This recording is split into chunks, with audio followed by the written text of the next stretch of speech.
Why is it so difficult to change?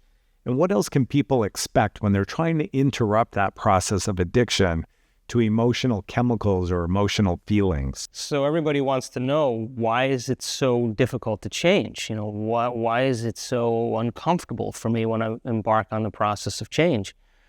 Well, let's start with some very fundamental ideas, okay? Basically, every time you have a thought, you make a chemical. And if you have a great thought or an unlimited thought, a set of circuits in your brain fires in very specific patterns that produce chemicals that signal your body for you to begin to feel exactly the way you were just thinking, great or unlimited.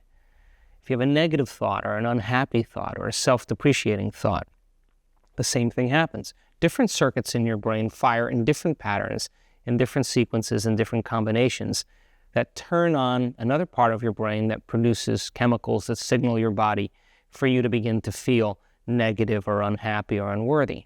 So this immaterial thing called thought activates circuits in your brain that produce chemicals for you to begin to feel exactly the way you were thinking.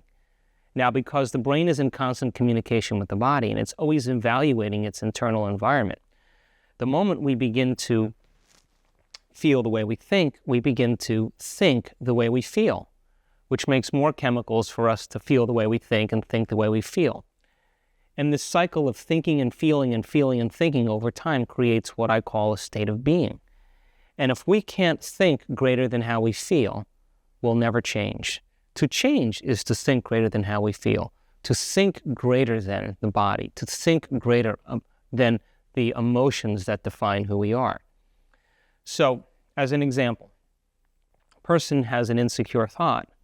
In a matter of seconds, they're going to begin to feel insecure.